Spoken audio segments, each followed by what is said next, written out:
So, my dear friends, we will start with, of course, introduction of all the speakers. Everyone knows General. Nevertheless, we should be sorry that I know that the Brigade General is much higher position than just General. Sorry, we were just referring to... No? It's down. Really? It's different? Okay. General.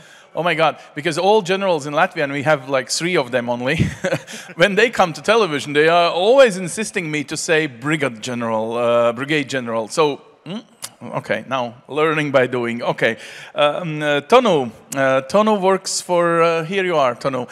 You work for CERT.EE, and it's nice to have you, because I know this mental health problem with Latvians thinking that everything is better is in Estonia, and you have the same, just vice versa, to Latvia, right? Say yes. You're absolutely correct. Yeah, okay, yes.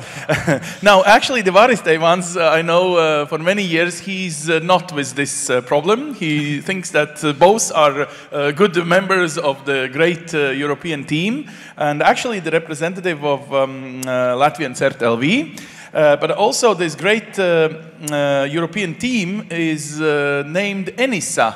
And here Edgars Tauriņš speaks Latvian as well. Yeah, he's Latvian citizen, but is representative of ENISA, the big CERT in a way, a European one. Not the CERT. Yeah, I know, but you know, the kind of member of a great family. But we also have an Estonian colleague who is general manager of ENISA, so we have Estonian links. So Estonians are always around us. So that's good to have, you know, friendship. There is one Estonian in every port. Aha. Good that you are not Maltese, because I know Maltese are so small nation that they cannot do these, you know, at least one Maltese to every corner. Estonians can do it, and Latvians also try to do it. Now, we actually will, let's say, draw probably a new perspective. We are kind of understanding that we are living in a very interesting, in a way, environment here.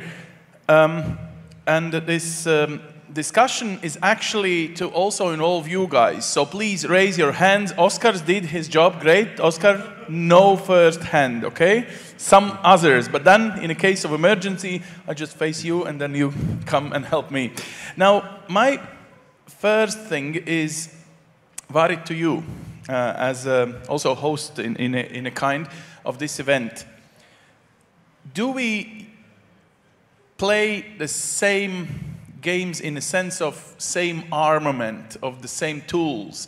You are talking about everyone has his position, the military, civil, there should be more recruitments, but the tools that we could, if you compare the tools you have as a special agency attached to the Ministry of Defense, but not being, you know, general with a uniform, do you have access to the same tools? Like, it seems like Canadians have even a better tools, and they can, you know, play a kind of better game, or this is not the case. We are talking about the new front lines. We have to, you know, in a NATO language, we have to use the same radio channel at least, and probably the same language. So, okay, we use English. Yeah, you're right, but I mean, nowadays especially we see that not only the technical tools are something really important, but that was already mentioned by other speakers, that people and the actual operators with those tools is the most significant thing.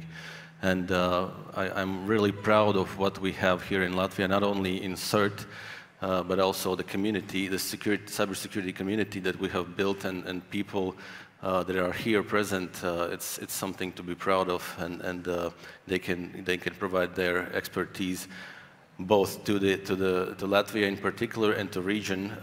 I remember also our dear friend Tõnu from Estonia wrote me a message when we were facing those significant attacks, reminding me that we have friends, and this is again not the tools but people. Now, Tõnu, in a case of border problems with, let's say, Belarus, Latvian border guards were calling for help for actually kind of ENISA, so for a border patrol agency called, whatever, there is a good name, and they are based in Frontex, right. So in a case of kind of problem in your country, do you call let's say Latvians, Bulgarians, I don't know, whom else you want to call, do we need to build a kind of new chain of command on a level of, because, you know, small is beautiful, but sometimes we hear that you will recruit, you know, double the number. So it means there will be more and more things to do. And in some special days, D-days, I don't know if it exists in your environment, there could be, or there is, should I put this, if there is a need for a great help now, not like after 5 minutes, but just now, everyone, run and help me in Estonia, for example. Well, if I need to make such a call, then obviously something has already gone wrong. So, and it means to me that I have already failed somewhere along the path. For this not to happen, obviously we need to look at the different routes, and before, at least this is how I feel, before we start building new structures, we should try and make the existing ones work. It's not a big secret that a lot of European but also international community are exchanging information in real time. But do you think that this happens across the board throughout NATO, for example? Do you think so? Yes. I you would expect have this trust that it exists. The trust surely exists, but the different tools are not there to speak on the same language, or they're basically not using the same frequency. Although we have different tools, if they are not communicating over the same frequency, we have not a personal gap or a technical gap, we have an interoperability gap. And then before we start to elevate this to a new level, we should try and then mitigate those gaps and see obviously where we can go from there. And then this is one of the great examples why CERT community is exchanging a lot of information through MIS platform, information where you can share critical indicators in very short amount of time throughout wide community. But I can tell you that not everyone in NATO is using that. And this is not only impacting us, but this is impacting the whole community. And before we start to envision, you know, should we put in place something new, we should try and then see how we can make the existing one work. Because otherwise we will constantly feel that what we have now is not sufficient, we should do something new. And if we don't make that working, then we're, you know, repeating the same cycle over and over again. Now, talking about capabilities, that was exactly the reason why we were so happy at that very day, 6 years ago, when it was announced that Canadians are coming to Latvia, and I think it's 12 at the end, or 13 even today, nations which will join kind of this group, having their own equipment, not only personnel, here, based, like really here, on a spot. So, would you agree that like big countries have a different type and role even to play in this new, if it's a front line, I don't know. Yeah, so I guess I'd start by saying that it feels very odd for Canada to be referred to as a big country. We certainly well, don't, come on, by territory you are much bigger than any European country, so for... Sure, if you're talking territory, we're quite happy to be quite large. I guess what I would say is that you know, capabilities in this space are built in a variety of different ways. I really like Varis's sort of point about hammering home on capabilities and tools. They're important, but they're probably not what it's all about. I think, Tõnu, you had a great point to follow that up with, that often what we're missing is a link, a point of contact, a commonality, an interoperability, a partnership sometimes. We tend to concentrate too much, particularly I think in militaries, on stuff, because frankly if you're in the Army, Navy, Air Force, that stuff is really important. When you sit in a cyber component command, the stuff, the software, the tools, that stuff is relatively less critical at the start. But then as you begin to create these commonalities, these points of contact, these ways of working together, an understanding of where you can share information is very powerful. When you have to share information in 5 or 6 different ways, that's good because you can share information, but very inefficient. The better you can get, the more commonality of process almost, the better off you can be. Because there's certainly a bunch of different ways to interact with the kinds of data that you were talking about. Do I believe that sort of the larger countries need to lead the way in this space? Actually, I don't. I think this is a better space for the better ideas.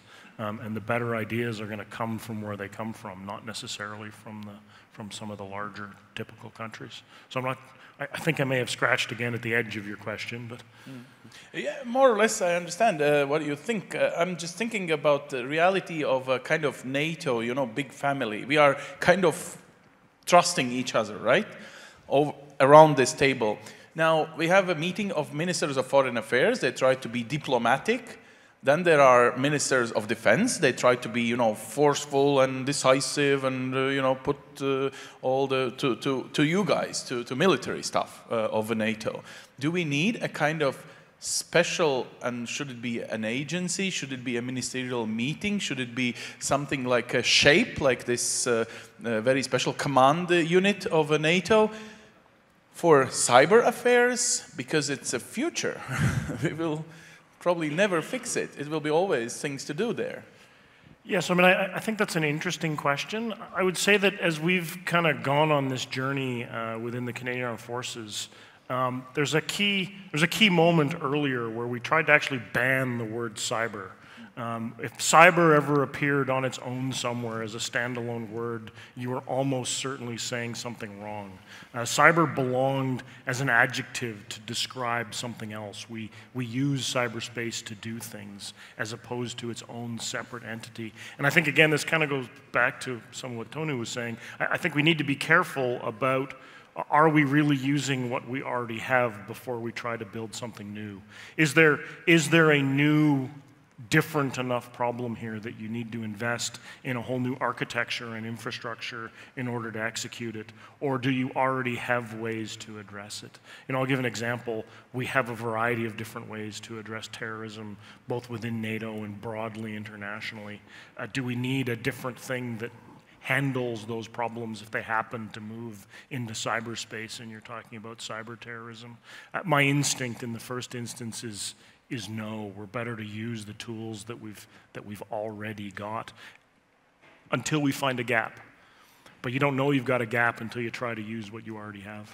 But now I feel a little bit like nervous. So it makes a lot of homework to do, like you were referring, Tõnu. But then there is this kind of concept which I joined when we joined NATO, is this common, you know, everyone shelters everyone. Whatever is a problem, it's an alliance problem. So can I trust that everyone who does Varis, for example, you as a citizen of Latvia, as agency for me, for the citizen of Latvia, can you do your job without a great help or shelter or umbrella organization or something above you, which in a way will probably command you?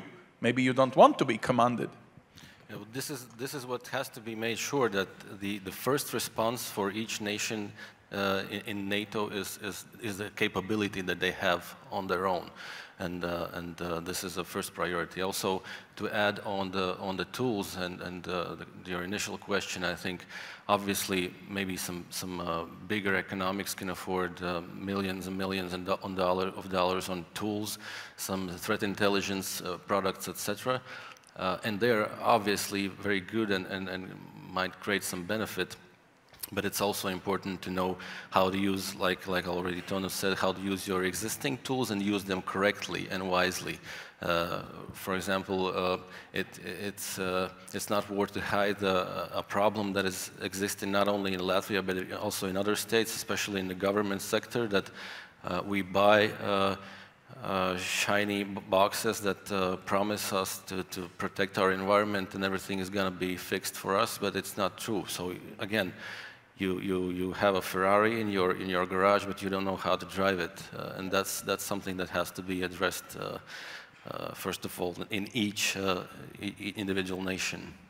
Okay. Now, can you fix the problem here? I'm kind of trying to put everything on a NATO hands, and now here is the ENISA existing structure. And should we say that structures in the place, like Tõnu just mentioned, are to be, strengthened, developed, and is safeguarded, whatever, and we shouldn't go this kind of international structure of the good friends. Sure. How much time do I have like for 2 fixing? hours, please. No, so I completely agree on what Tõnu mentioned and also other colleagues. So we as ENISA try not to be we cannot be the big umbrella who is ordering all the nation states around. It is not our task. But what we can do is to support. I give you an example of the structure that might and is contributing to this crisis situation. It's a CSERT network where national CSERTs have a community. When they come together three times a week, 3 times a year, they build the trust slowly. They get to know each other and they get to exchange information. They have technical tools like MISP. They have their more communication tools like video conferences and chat channels. And this is the existing tool that can be used, and it is already used for assisting CSERTs, for helping them to exchange information, to maybe ask for help, to maybe give some advice to the colleagues, and also to build this trust, which is also very important. And I want to come back to what General said previously about not only trust in persons, but only trust in competencies, was it? So you're able to handle the information you are given and also able to contribute. This is not a short process, it takes time, and now CSERT network is, I think, approaching the 10th year already, close to it, and then we see that the cooperation is slowly growing, and this situation with Ukraine also gave a tool, at least for communication, for different teams to come together and try to solve the issues. So that's I think one of the tasks as we see it in ENISA. But would you say that people in between, I guess they are good friends, Varis and Tõnu, they speak like more or less probably every day or something. But do people in Europe as such, as a territory, sorry for excluding Canada now,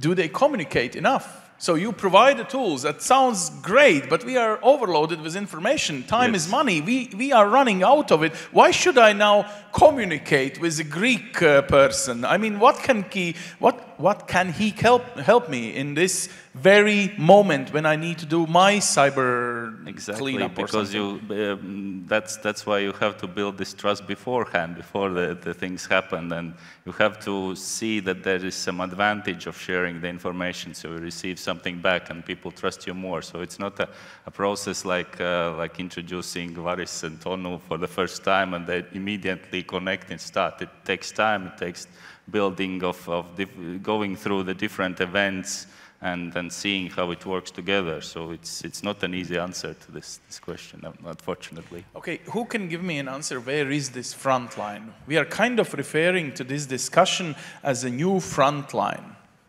But I was just seeing this phenomena that more threats are coming from Ukraine or even United States or whatever.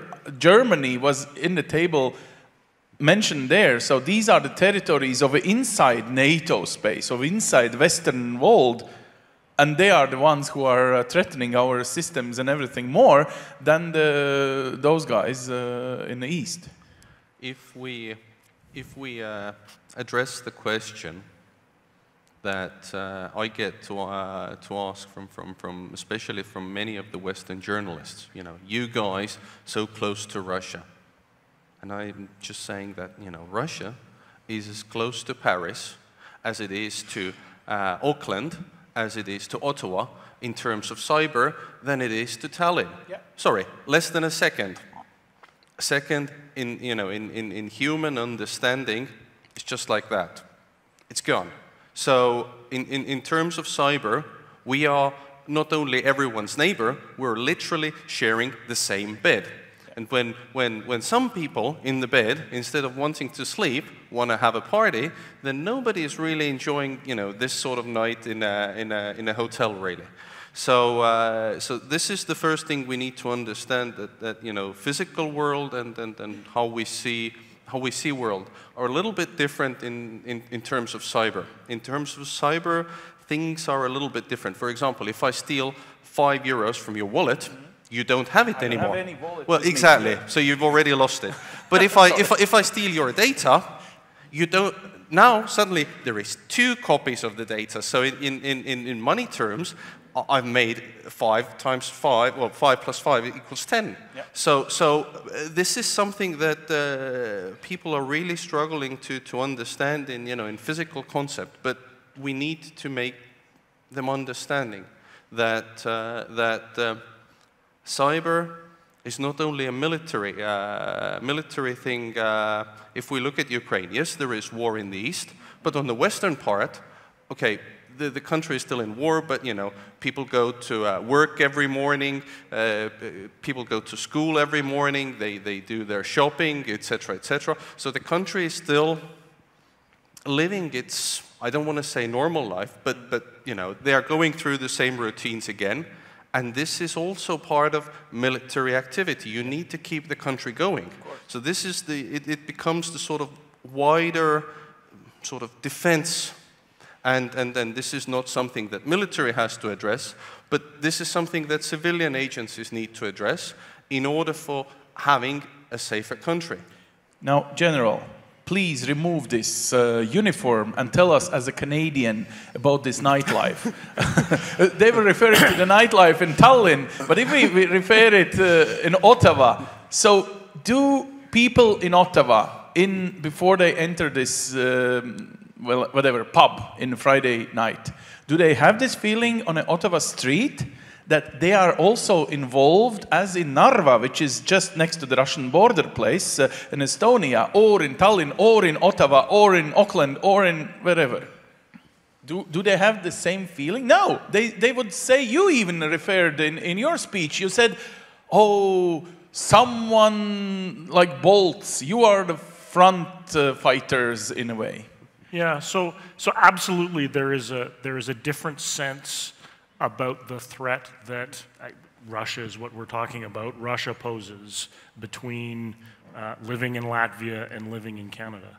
What I would say, though, to echo exactly, almost word for word, Tõnu's point, is that when it comes to cyberspace, it isn't any different. But the sense of security that a citizen has is not just tied, in fact, it's not principally tied to their perspective on the way cyberspace works. And in fact, the reality that the world is one cyberspace is difficult to wrap your mind around, even if you work in this space. If you don't work in this space, it's just that much more difficult. But I think your point was bang on. You said it's not just a military problem. I would say it's not even principally a military problem. Right, I divided the things that we do into 2 buckets. I'm responsible in order to ensure that Canada's military is capable of conducting military operations despite the fact that there are cyber threats out there against it. That's very different from keeping our country and our society safe. Those broader problems belong rightly outside of military lanes. One of the real challenges in, not necessarily defense lanes, but military lanes. One of the real challenges in cyberspace is that, as an earlier speaker talked about, the blurrings that we see, is there is a significant blurring of that nice, clean divide, because the difference between an attack designed to deliver a military-like effect and one not, or a threat to the nation through cyberspace, or merely a criminal threat, those are all very difficult to pull apart in real time in cyberspace. And it underlines why many of the same skill sets are needed on both sides. They're the basic skill sets for surviving, navigating, and delivering impact inside cyberspace. But as a military, the question is, now, I as a journalist on a maybe it was a third or fourth hour after invasion, we called to Varis and Baiba, and we called for what should we do with our private computers now? It was a kind of advice from the television screens to the general public. Do you advise your country people in such a matters that now the NATO is kind of unofficially, but in a war position with Ukraine, and the threat is there in every, small device of the small village, probably somewhere in Canada. Yeah, so that's a really awkward question, because I think I may need to challenge some of the premise that's at the bottom of it, and it's the premise that's the title of this sort of conversation, and that is, cyber war, where are the new front lines? I'm not sure cyber war is a particularly useful paradigm to look at the world that we live in through. I think it forces us to draw many of the wrong conclusions about what should be militarized or securitized and what shouldn't necessarily. So if you ask me, are we at war today in cyberspace as a Canadian, the answer is no. War means something very specific as a military operator, and it doesn't describe the reality that we live in. And I go back to we need to be careful a little bit with what we use the word cyber for. I don't really like the phrase air war or land war either. Those are subdivisions of something that really is just war. You don't have a land war that just stays on the land and has got nothing involving sea or air. That's a ridiculous concept to a military person. Cyber war is exactly the same thing. If cyber war is a thing like war, then it's something that's fought alongside air war and land war and sea war, and we just call that war. What we do face today, though, I think, is a very different kind of conflict. I do think we have conflict in cyberspace, and the way we mediate the roles for the different entities within government is a bit of a fascinating study, because our three nations, and in fact, if you go across Europe, broadly, we have all decided on slightly different approaches. Everyone in NATO has a military that looks very similar. It's got an Army, Navy, and Air Force and some joint thing that integrates it together, and they're all relatively the same. We figured out how to optimize that and have optimized on the same solution. We are not there in cyberspace. So how do we still, I think to go back to some of the early things, how do we get at getting the most benefit from collaboration through things like the EU or NATO or bilats or whatever? It's to understand some of the fundamental problems that are below kind of the specific questions that you're asking, and that's why I think one of the reasons why it is so predicated on trust and knowledge and individual trust, because you need to figure out how to mediate those differences between different countries, and even within countries, different portions of different countries approach and see these things in different ways. It seems like you have a reaction, Varis, yeah? Yeah, I totally agree European with sorting. Yeah, I agree with the general on the term of cyber war. We're not there yet, definitely. But what we see is the cyber means are supporting kinetic operations, and this is what we already saw in this different war that we evidence in Ukraine. For example, the threat actor compromised and encrypted systems on the border control, and thus they kind of created more chaos. People were queuing for longer time, right? So it's not a component of war, but it's supporting some part of the operation to create even bigger chaos amongst citizens. Same goes with energy attacks on energy infrastructure. It's not exactly always like a war. It should be addressed in a war terms, but it plays a significant supporting role in military operations. This is why some countries also are considering responsive, active, and sometimes clearly stating them offensive cyber operations that are supporting warfare or military operations. So I think it's a very new domain, and a lot of things will be changed and adopted to maybe classical kinetic warfare, maybe at some point when we'll have those Elon Musk robots across the spectrum, we'll maybe have cyber warfare. Now, if we yes, please, you want to react on this? Just to jump in Absolutely. quickly, just a quick small point. I think it works in the way that Varis described, but it also has other directional influence. For example, I think one of the speakers beforehand mentioned that they see a DDoS activity lowering when the Russian concluded this mobilization operation. For 5 minutes, he also predicted that it will be Sure, it is developing, but it seems that these effects are flowing from one side to another, and indeed this blurry line is not even there anymore. So it's quite an interesting point there. But on this point that we shouldn't probably misuse the meaning of war, because somehow it really, I understand what you say, it feels like someone is not capable to do its business. For example, military. For example,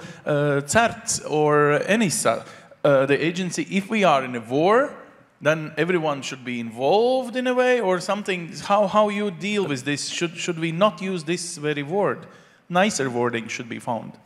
Well, hard to find a nicer word for war, I guess.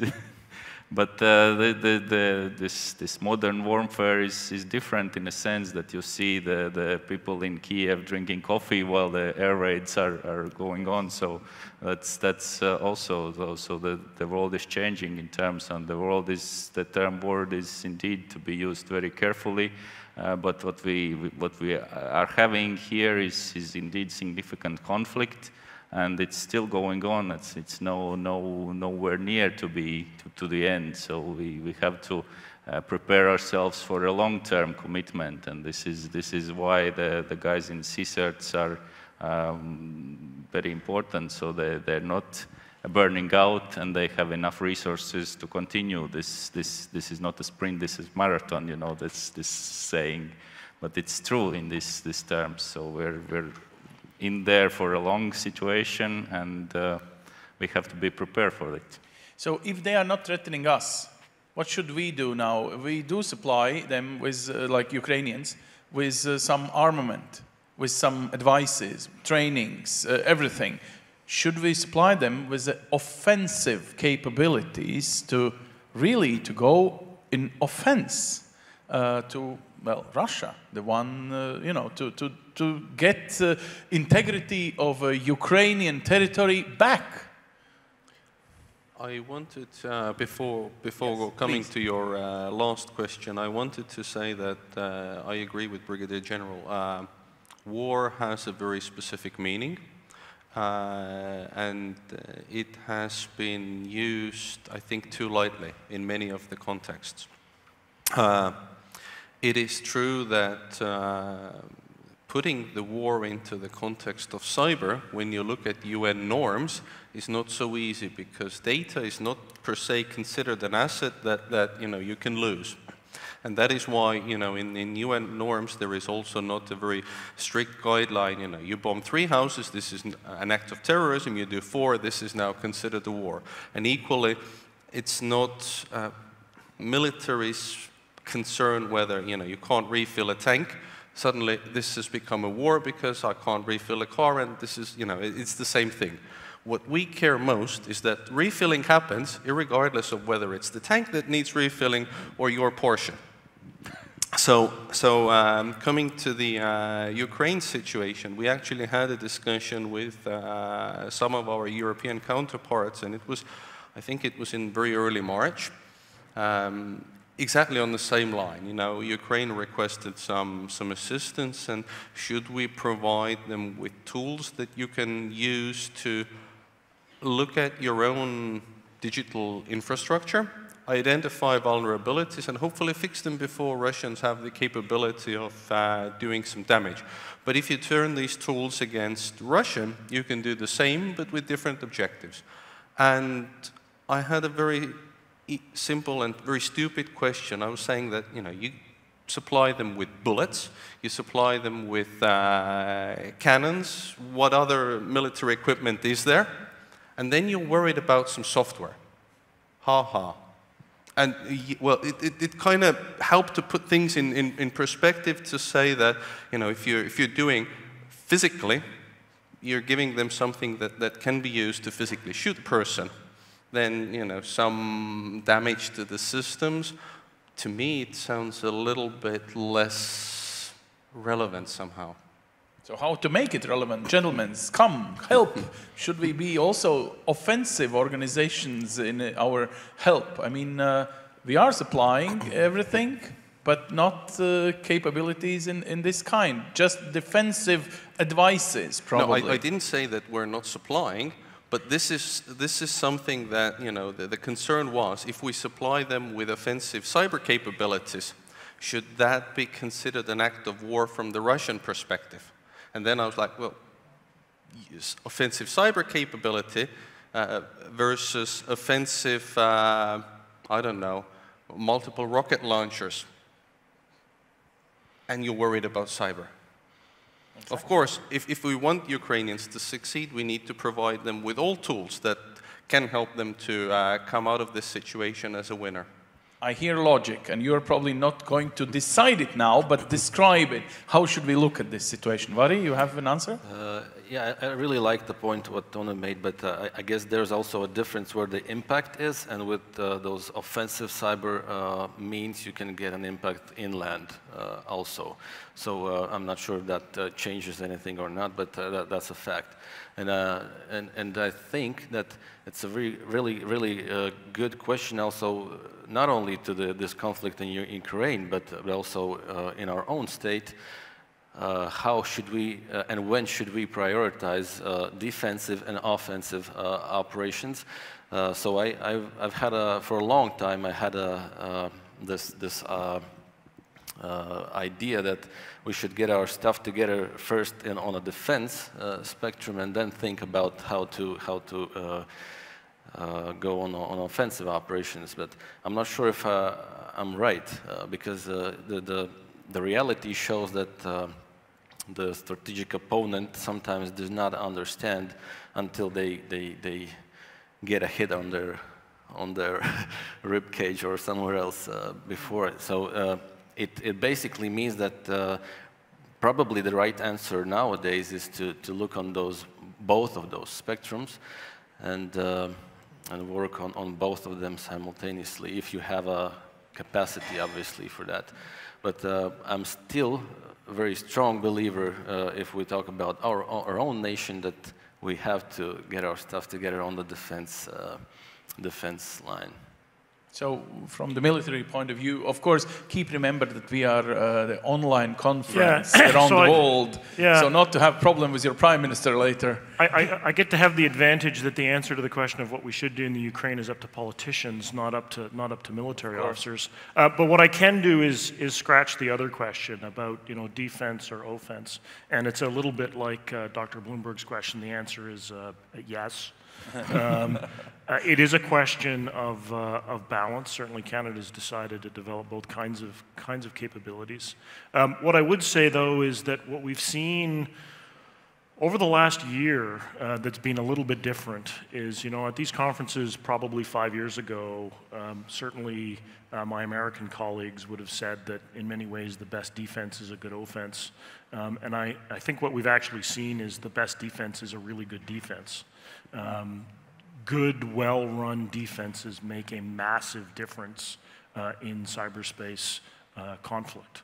And therefore, sort of to your question, it really matters to get the defense right, to invest in it, and to put it in place, particularly because offensive cyber does tend to be more of a military capability. You're going to impact a foreign country for a foreign policy objective kind of goal, whereas defending your country is a much more basic task, because, as we already talked about, in cyber, it's not so much about your borders, right? The militaries, for many centuries, I was supposed to say years, but many centuries have talked about defending the borders of their country. That's a meaningless construct in cyberspace. In cyberspace, very much you need to protect the people of your country, and the capabilities of your country, the industry of your country. This kind of goes back to, you know, where is the front line? The front line is kind of everywhere, and if the front line is everywhere, does that metaphor really have a whole lot of value anymore? I think is a very good question. Now, from the point of view of European agency, I hear more and more European leaders saying that there will be a kind of tough language to those countries who up until now never formulated their own position to Ukraine. That they kind of don't join Russia at all, they are in silence. Do we trust these countries in the cyberspace? Can we call them the ones who also won fights in this environment with dark people from the net?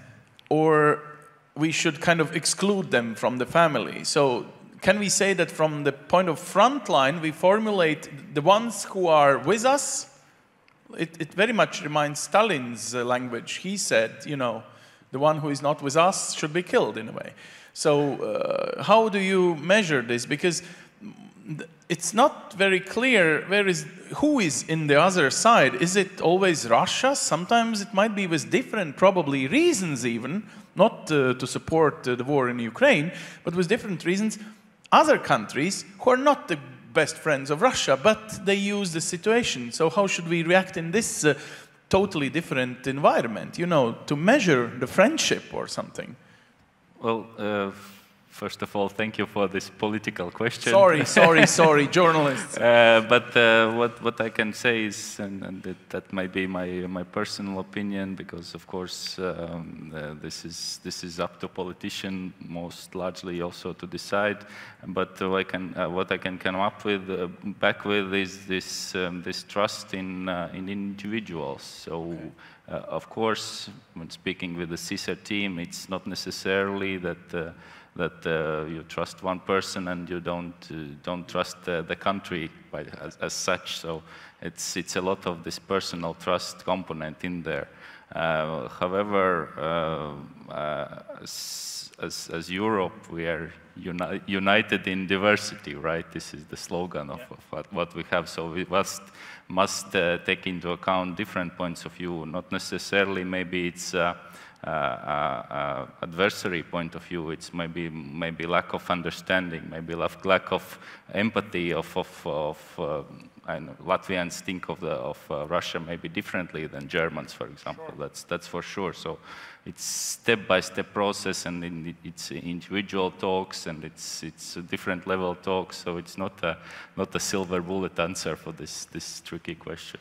But I think it's a very good question, because it also comes down to the term attribution, which is a very important part on if the state, for example, suffering a cyber attack, wants to come with a statement that we think this is this country or threat actor that did that. It's a very responsible part of the investigation.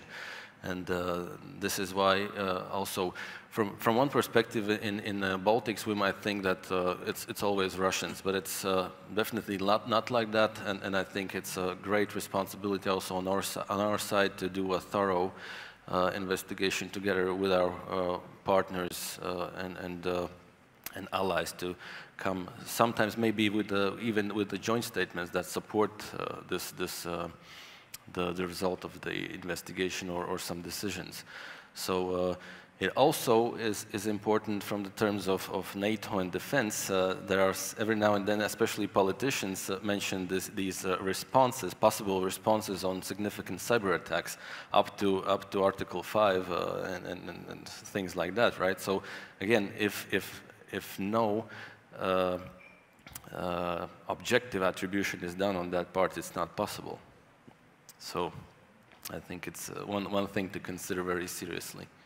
Okay. Yeah. Reaction? I wanted to have two thoughts. Yeah.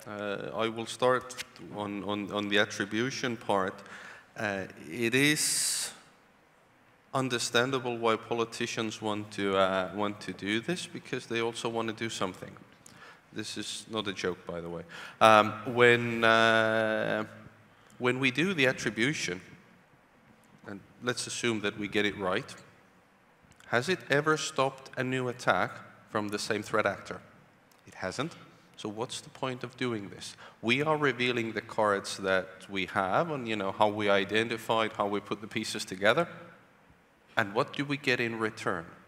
And if the answer is we get nothing, maybe it's time to look at the toolbox, you know, what happens when we do the attribution. And maybe it's the point of not only pointing the fingers, but maybe enacting certain sanctions. So that you know, the state in question has more incentive to go after the criminal element in this particular country and try to remediate. And only then, I think the attribution becomes a tool that is worthwhile using. But the things that we haven't touched, and I think both gentlemen on my left and right hand did feel and wanted to touch, is not only to focus on the offense, but to focus on defense. What's the lowest amount of money that a Russian APT has spent on a successful cyber attack? I have no clue. Well, probably 6 figures. Yeah. No. No. What, 100 euros? 18 euros or dollars, I mean, it's pretty 18. much the same To these whom? days. To student? To basically get a server and conduct. So that is where you're seeing, you know, attacks coming from Western Europe, from Northern America, because IT infrastructure is so cheap there. So it doesn't mean that, you know, our Western allies are attacking us. But it only shows that we are not doing enough to defend ourselves. And the good point is that in 2007, we got hit by a massive DDoS attack. Well, it was massive then. Nowadays, people would start to laugh, 2.5 gigabits per second. Well, I told you you'd start to laugh.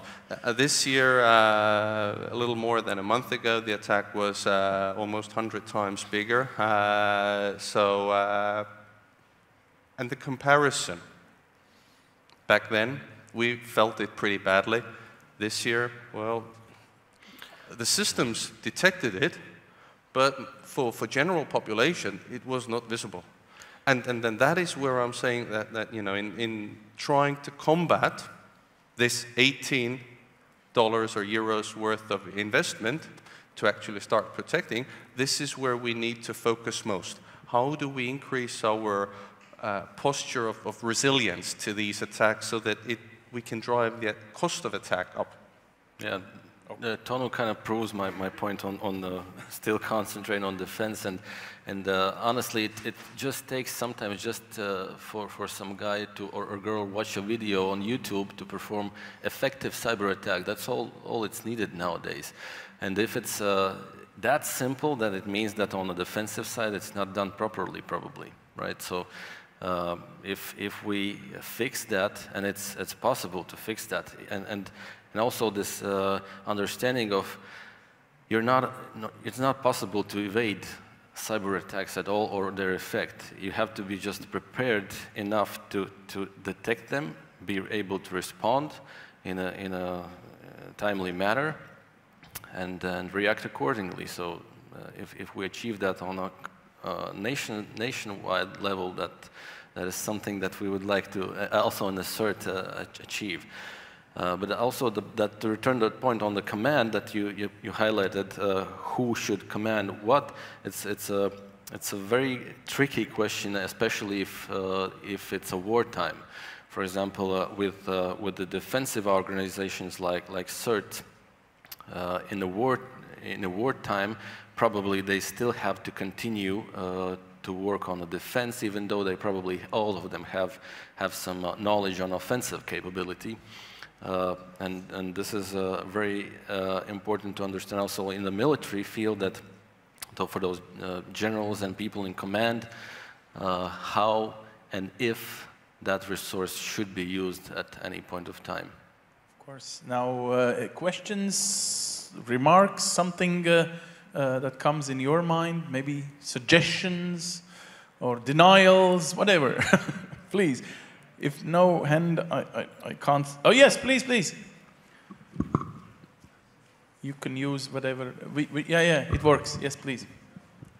All right, let's hope this mic works. Yes. And it does. It does. So the war has been raging already for some time. The cyber war already started prior to the kinetic engagement and the invasion. However, we were expecting maybe something like Die Hard 4.0 movie that cyberspace would just stumble on us and cyber mayhem will happen. Now looking back, how would you evaluate the current capabilities of our adversary from the cyber perspective? Oh, thank you. So everyone probably seems like whoever starts is the right one. Well, I'll start maybe. So I think that taking into account that Russia has conducted offensive cyber operations for a very long time, at least since 2006, the capabilities should be much, much bigger than they have been able to demonstrate now during this war.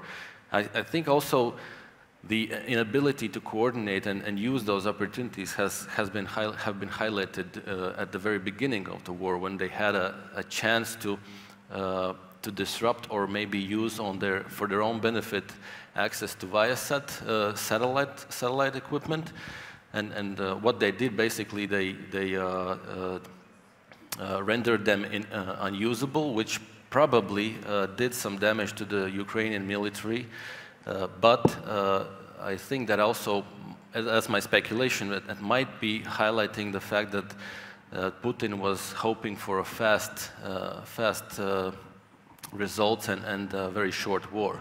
What they could do with that experience is to sabotage this, not only sabotage the equipment, but to use it for their operational gains, like espionage, maybe even injecting false information through that access or anything else. But I think that destructive approach kind of highlights that they were either unprepared, or maybe they work with the initial access providers in a criminal environment, which is also very possible, and it seems like it happens.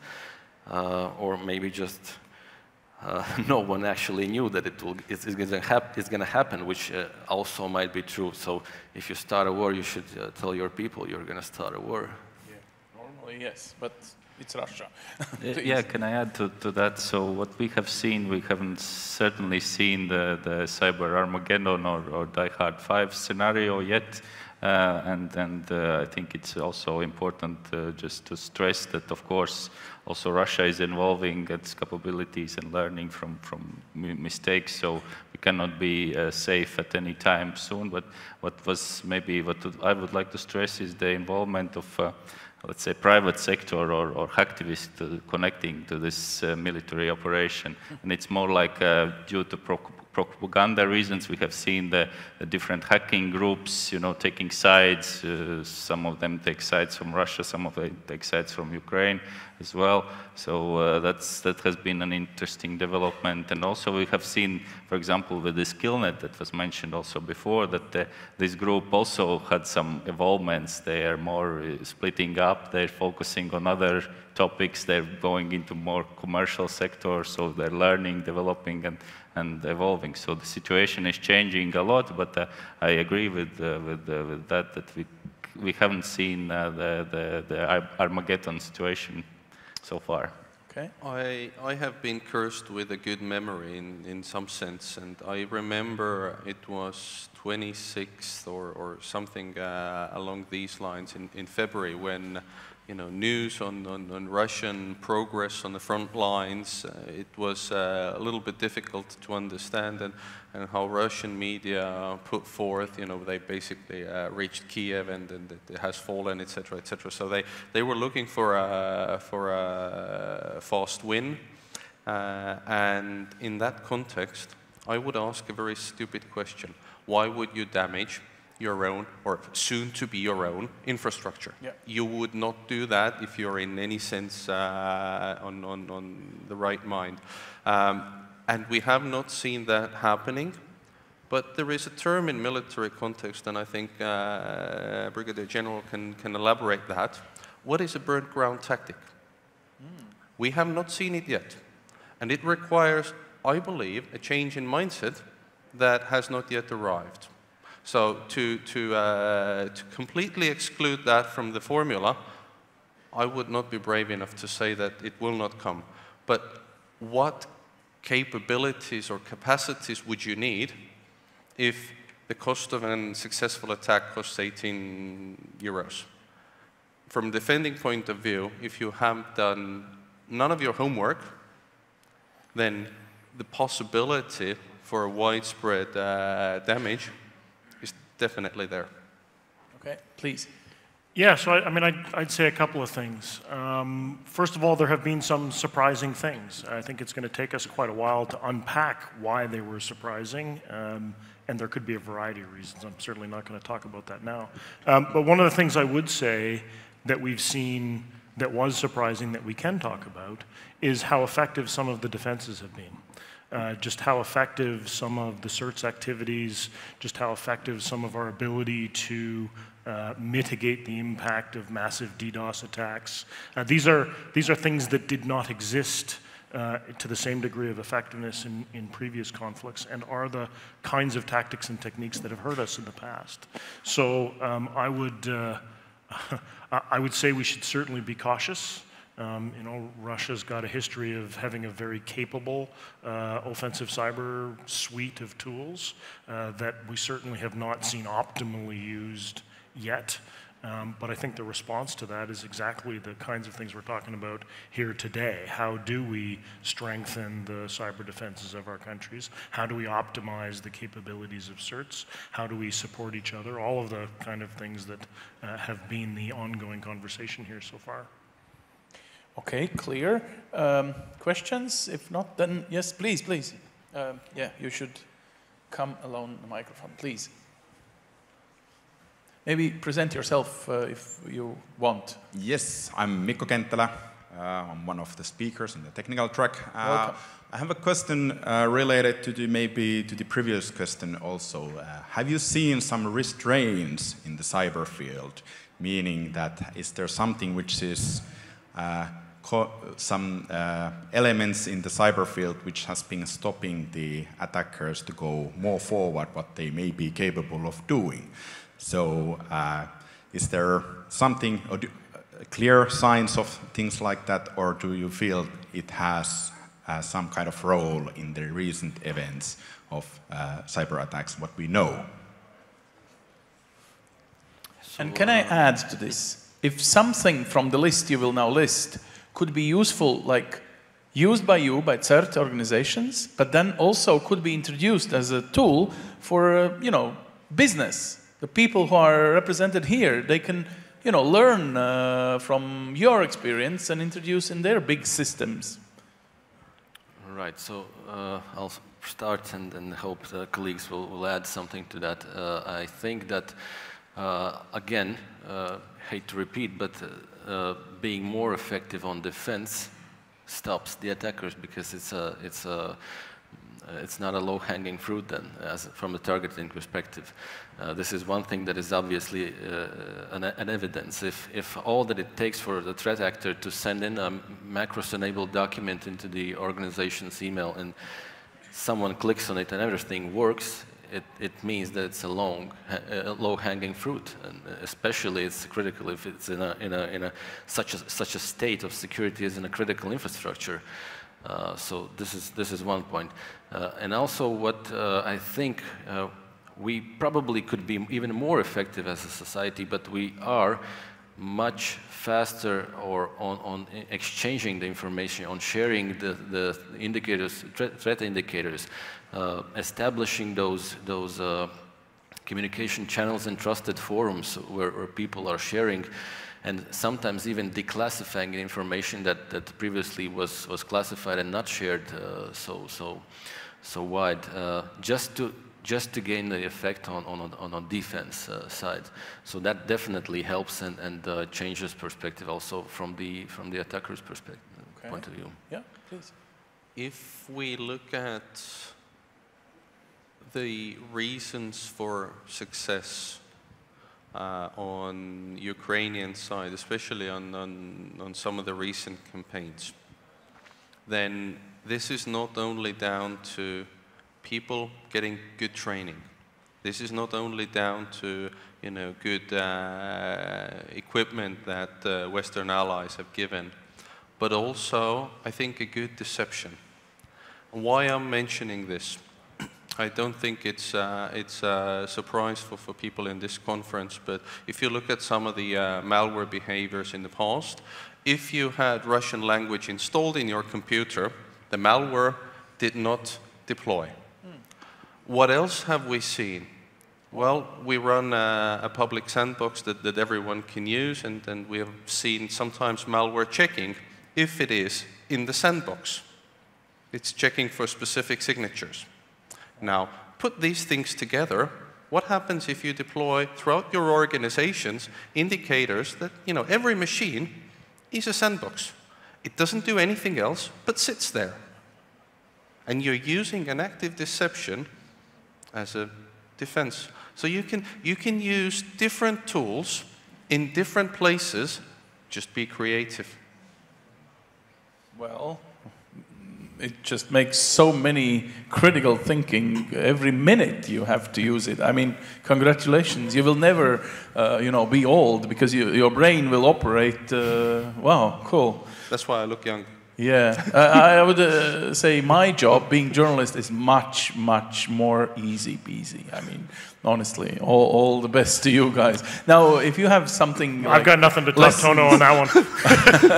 I can't beat that. But no like observations from so far that we can provide to gentlemen. No, I mean, I think we hit a bunch of it sort of in the last question, right? Yeah. It's the value of a solid defense. It's the value of having thought things out. Okay. You know, we saw imaginative responses that were effective. Yeah. Okay. And yeah, please. just two more things. So I think it was already mentioned that the training of specialists is of utter importance, and this training can also be used in both defensive and offensive ways. It's as a tool, and it's nothing of course new. And the second thing is the awareness raising for, let's say, non such specialists. So they're aware of protective mechanisms. They're aware of abilities that they are protected, but they have to also do their own due diligence and to follow the settings that are provided by CERTs and other colleagues. Yeah, I think that's completely right, and I think what we have to also identify that we have to invest in cybersecurity not only on the technical means but in people. And this is what can be evidenced in the government sector, that of course it's easy for us who work completely immersed in cybersecurity topics. It's what we live with. But sometimes those people who are responsible for running the infrastructure, maintaining it, making sure that all the users are happy with what is there, and then cybersecurity is also on their shoulders, you cannot expect the similar results. So it's very important to address that. Yes, thank you. Maybe to turn this discussion a little bit different, maybe more personal, I would like to ask, this year indeed a lot has changed, and we have been talking about that already since this morning. But I would like to ask for you, each of you personally, in the positions that you are, what has been the most surprising and shocking, both related to the events in cyberspace that has happened or that has changed since the war began? Thank you. So who starts? Who was in charge on 24th of September? I think it was 6:30 something in the morning. All right. So I can start from the personal experience working at ENISA. We have started this duty officer concept when somebody is at least on the position to check the sources, to check the channels. That was quite a big of surprise how well it was actually received within our collective, and how it was supported. So people volunteer doing it in weekends and during the holidays as well. Not that it's the common practice there, but these things happen, so this was quite a surprise for me. And the second kind of observation maybe is that how well people adapt to the change. So this COVID situation changed a lot in the workplace and such, and how we live our lives, and now we have this war situation that is also challenging and sometimes really, really scary and depressing, but the people are adapting and people are not doing nothing, but they're trying to help and try to be active and try to be cooperative, and that's, I think, very much contributing to the success as well. Yeah, please, Varis. So for me, probably, and I think for the whole technical team, one of the shocking things from a bad point of view, I have to admit, is that some very respectable, long-lasting companies who provide IT services also to the government and critical infrastructure, they were not up to any security standards. Even though the paperwork was good, all the legal and paper-related things are in the right places, but from the practical point of view, they were in a very poor shape. Now they improved? They are trained by you, advised by you? Luckily, yes. Obviously, if the company wants to remain and stay in the business and provide those services, they have to improve. It's not up to discussion, and I think that also the national security community in Latvia has helped immensely to kind of foster that and push them to make things happen even faster. That was the shocking part. Obviously, the good part is that they reacted, most of them, and got up to speed. But that reminds me just how important the synergy is. It's not only procedures and documents and policies, but also the practical implementation, checking and making sure that it's implemented. This is where the hackers, the pen testers and people on keyboard are very, very important and play a very crucial role. So not only the auditors, it has to be a teamwork. And what surprised me from a very positive point of view is that both globally and here in Latvia, we have very strong and committed community. People are willing to help each other share information, and this is what we also did from our side. We shared more openly than we did before, and it changed our perspective on trust. And I think it was also beneficial to build trust both ways. And again, kudos to Tõnu and other nations who proactively just supported and offered their help. It shows that it's not only you on the front line, even though we kind of have this vague understanding of frontline. I still think that the frontline in cyberspace, it somehow exists, even though there are no borders. There are still some geopolitical and other interests, including military, from some states who concentrate more on either, it doesn't necessarily has to be your neighboring country, but it highlights the interest on the cyberspace as well. Yeah, of course. Yeah, Tõnu, thank you again from Latvian team. So it's nice because your grandfather most probably helped Latvians to gain independence in Ansis. You remember there is this monument. So now we've built one monument for you as well. Brilliant. I have two observations, one good and one not so good. So let's start from the good side first. What is surprising is that for the first time, I think that we are really starting to develop a positive momentum to increase security posture. Like, for example, the recent proposal from the Commission only last week to have better security safeguards for devices and software that are connected to the internet. Okay. So for example, let's say in not so distant future, you go to the shop, you buy a new camera that you can use at home. Hopefully in the future it gets automatic updates when you purchase this with the knowledge that you don't get electrocuted. You know that it's also in cyber terms it's also safe to use at least for a certain period of time. So the momentum is starting to develop, and a lot more attention gets to the cyber. So we don't only need to say that, hey guys, this is important, do this. People start to realize. And now the bad thing is that I am a little bit envious of military, because when these guys do their forward planning and they execute, they know where they want to end up and you know, how it looks like. In terms of IT, when we say, let's increase our security posture, how do we want to look then? How do we measure? How do we know which devices and how are configured and are actually there? So we see a lot of, the issue becomes, how do we measure?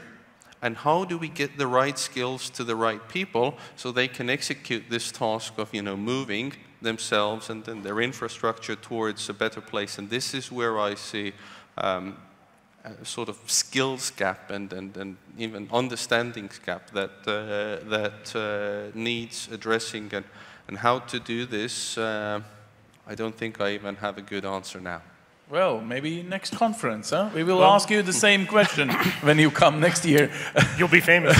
You will be here. Good. So, General, please. So there's a couple of things, and I think they're both already been mentioned. One of them is I think it was surprising just how effective defense might be. There certainly had been a thought that, you know, the best you could do was maybe make yourself harder to impact than the person standing next to you, but fundamentally everyone was very easily compromised. And I think we've seen that might be, the tide might be shifting. Certainly it remains the case that if you're connected to the internet, you're vulnerable, but the degree to which you're vulnerable may finally be entering a phase, if you're doing your job well, that's a little bit more plausible. And then the second bit is actually the centerpiece of kind of the presentation I opened with, and that is just how essential a face-to-face handshake level trust is to make operations work in this space. And just how effectively Canada was able to shift. We've conducted sort of 3 or 4 operations over the last year. I think all of them have been quite successful. All of them, we put a deliberate front-end effort into building the kind of trust that we would need in order to be effective, instead of just assuming that because we're Canada and we're nice people that everything will be fine if we show up and offer our help. So I think that's a positive lesson. It's also a bit of a negative because it's very expensive in terms of time, effort, to build that kind of trust. It's something that doesn't easily scale, right? In the IT space, we're looking for the things that we can rapidly scale, super scale, and then hyperscale, and trust is very difficult to do that with, particularly the kind of individual trust that I'm talking about. So one, I'm very heartened and very pleasantly surprised by how successful we've been when we've managed to focus on it, but I'm a little bit worried that that might be one of the hardest things to scale as we move forward to build out our effective defenses. Definitely. Yes, please. Actually, as Brigadier General mentioned, costs, it is true that some things are difficult, but some things are also easy. I can talk about a case that we had this year. In the early days of this year, we had an information that a Russian state actor paid a visit to one of our NGOs. We had a look at the case. Luckily, no souvenirs were taken home, but we also looked at their IT, and we identified several ways how this could be made better. And now I'm actually saying that come and visit us again. We would be happy to see how the security posture has changed, because they have really top of the grade, enterprise level stuff on monitoring, on protection, on zero trust. And guess what? Costs went down. Oh. So whenever someone says, you know, good security is expensive, I would challenge them a little bit to say, you are probably not using the right tools for the task, or you are using some legacy part which drives the costs up. So not always is the cost so expensive.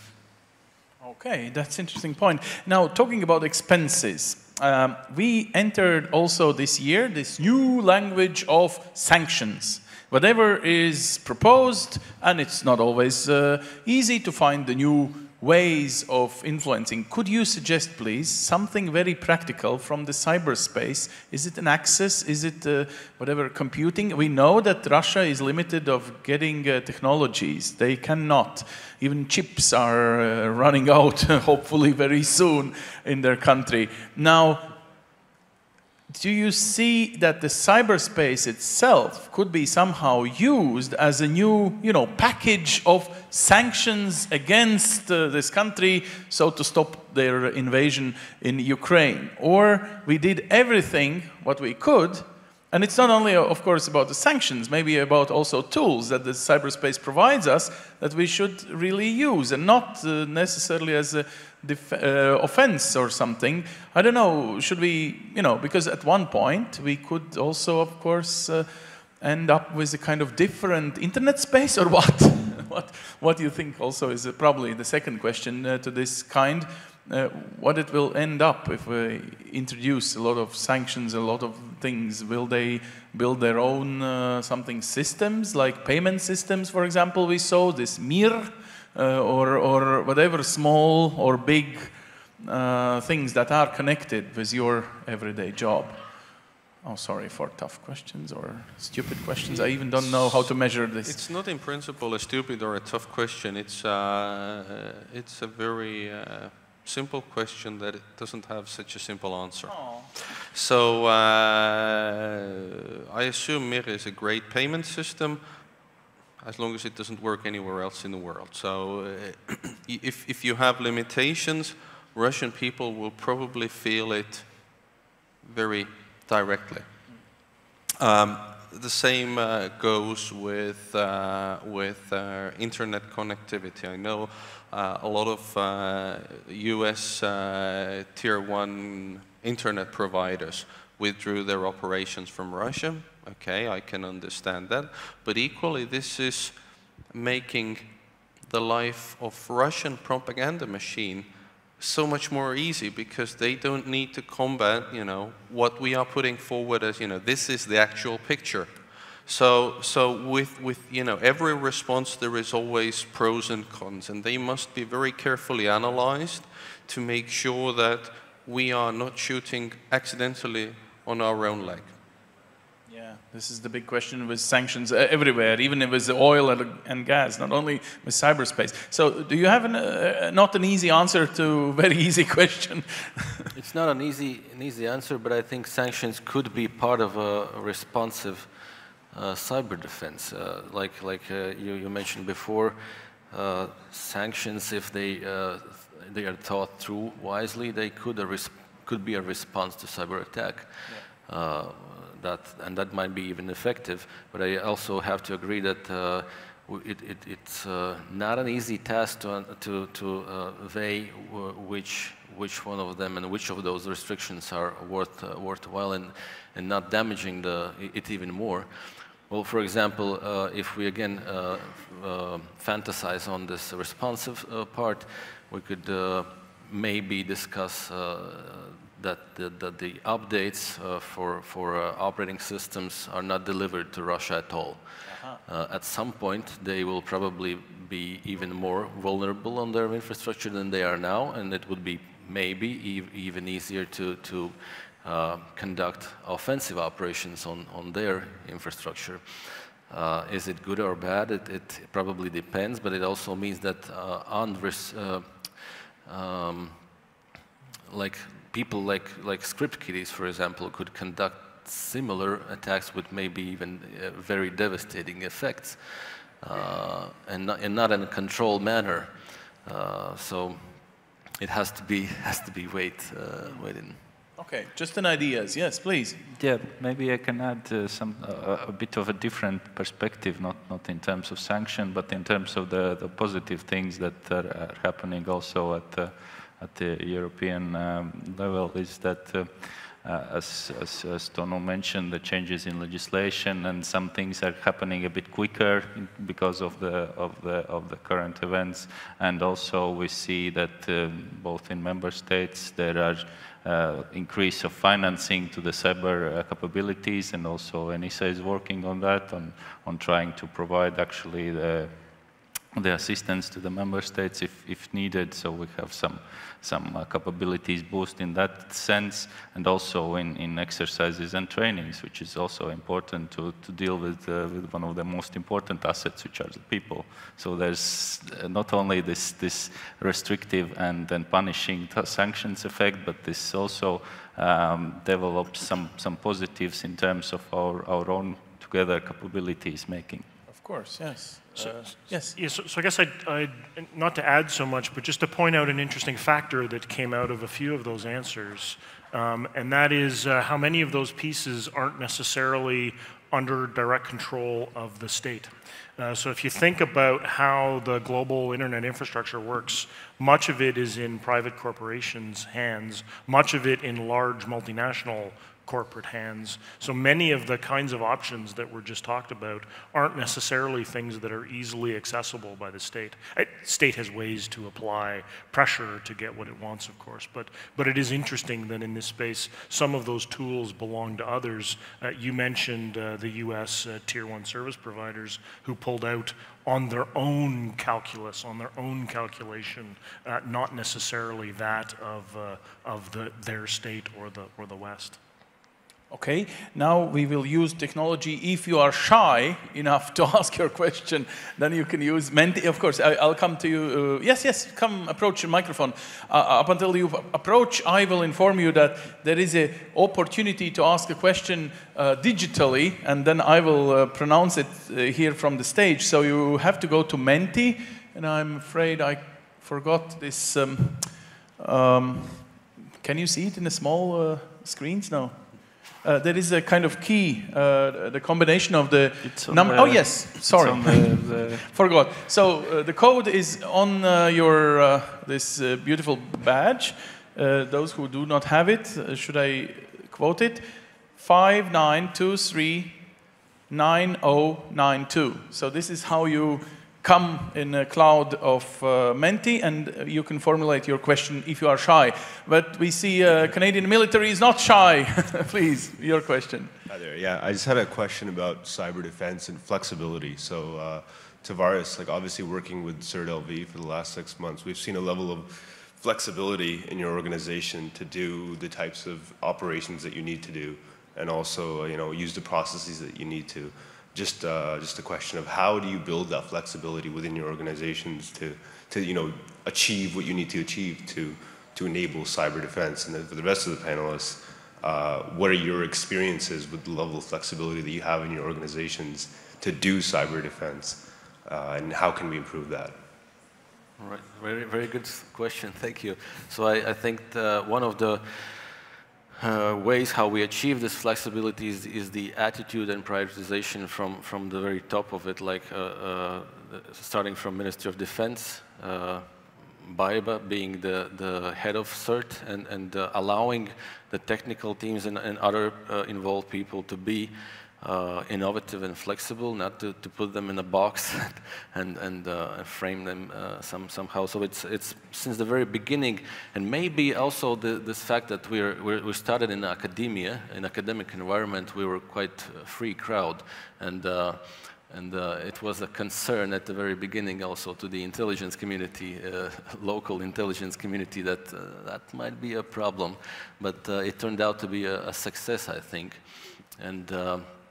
Yeah, well, obviously it also involves some risks, and those risks can be mitigated with building trust. And this is what we have built with you guys, I think, very big trust amongst each other. And this is why it's successful. It's not only CERT, I think it's the whole system. It's, as I said, Ministry of Defense, intelligence community, CERT itself with its management and your support.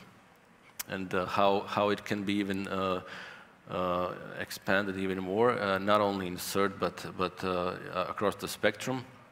Also, General mentioned that several times already. This trust issue is something that has to be addressed, and I think that it's not only kind of building connections and meeting on such meetings, but also creating an environment where you can practically do hands-on stuff where you can make sure that these people actually can be trusted not to break things. I think I'll give you even simpler answer. As we are responding to an outside actor who doesn't always get our approval for their mischiefs, then we need to be able to adapt to the situation fast. Otherwise, we are on the losing side. Okay, so far, thank you. Now, very concrete question. Do you think that there will be borders in internet, like borders of the country in nearest future because of these aggressive countries in the world? I don't think we're likely. I don't think we're likely to build them. I think the Western world views the internet and cyberspace as a global good, and the more it's connected to the more different places, the better off we are overall, and we'll deal with the security problems that come from that through organizations that are represented on the stage. If someone is going to balkanize the internet, it will be the autocratic regimes that have much more to fear from the internet itself rather than threats that come through the internet that will do that.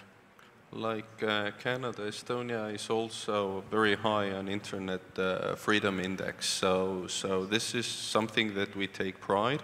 But at the same time, to answer the question, we have two cases in the world where there are borders. Yeah. Less on China, but the border is there, and way more on North Korea. They run, well, their internet is what we consider an intranet, meaning that you know, we can't access their internet or intranet because, you know, from my computer, if I type 10 dot something, I just can't get my package to North Korea. Technically, it doesn't route, but it's there. So does that make it more difficult or easy for an average North Korean person to access an independent media? Well, I think you know the answer. Okay. One more question is, what is your prediction of role of private cyber armies in the future conflicts? Do we need them? Is it good to have them? Because private is nice, but it could work both sides. At one point, you know, whoever pays, we work for them. Like Russians hiring private armies in different countries around the world. I think it's an inevitability. So they're going to be there, and if there's a demand, there will be offer, and obviously demand is there. As I said, it's a very, very new domain and not really well regulated yet. Also, on the offensive side, it's a Wild West, I would say, and it's going to be much more crazy before it becomes more stable. To footstomp Varis's point, there's a real overlap here between what the question asker refers to as a private army and a criminal group. You know, what we see today mostly are criminal groups choosing to do the bidding of a state. But in the absence, there is plenty of business for criminals in cyberspace, and I'm with you. I don't see getting rid of that tomorrow or even the next day. Although maybe Tõnu can solve it for next conference for us. Probably not, but many of the well-known criminal group actors are organized and they operate as a standard enterprise. So you have, if you communicate to a normal staff that, you know, we are a company that does red teaming, then any of the offensive activity that you would carry out as your job, you would consider this absolutely normal. You get paid, and you don't even know that behind the scenes there is something more sinister taking place. And then you can consider that already someone for hire. Well, exactly. And I guess the last thing I'd come back to is I think, you know, we might want to be careful about the language we use in this space. Again, armies and war go together, but the threat and the environment and the nature of things that are happening is much broader and day-to-day outside of armed conflict. Mr. Tauriņš, to you, the very specific question, what type of devices or technologies have been hacked the most in Russia's neighboring countries in the last 6 months? If you have statistics in your mind, or you can go European level, if not the Baltic level or Polish. No, so I don't have a statistic in mind, and at the European level, and we don't gather such detail of the data as such. So it's up to the national CSERTs to see what kind of incidents there are. We're getting the information from them and aggregating that and trying to make some conclusions for that. But maybe I could stress just one thing, that there have not been such a difference in terms of the attack patterns. That there have been more volume of the attacks, but not the pattern itself. So we haven't seen really a significant change in the pattern of attacks. That would be my answer. Okay, maybe we can narrow this answer from Latvian or Estonian perspective. Well, you have to consider that it's also an opportunistic environment for the threat actor. If there's an opportunity, especially if the threat comes from a state who does not respect any principles of least damage, they just fire away, and I mean, it's across the spectrum. If the Soho routers in the small office and home environment are vulnerable, and they want their presence on those devices for lots of reasons, they will use it. So this is one spectrum that we have observed, those small devices that probably none of us at home, at least people who are not involved in cybersecurity, are updating at all, even though the vendors are constantly providing those possibilities. Sometimes. Yeah, it depends on the vendor, obviously. And also, the systems and operating systems which are more widely used are more targeted. It's like simple math. So this is our answer. Is this the same in Estonia? When you ask devices, I would concur with Varis. It's Soho routers. They are internet facing, so it makes them, an easy target. And also, they are not too frequently looked after. Yeah. Well, that's life, but it is, let's say, easy life. If you compare it with the wartime, then yeah, simple as that. They are targeting, they are doing their things. Well, anyway, we are living in a different environment. This probably is a, obvious conclusion from what you said and described. Thank you very, very much. So now you will have a round of applause.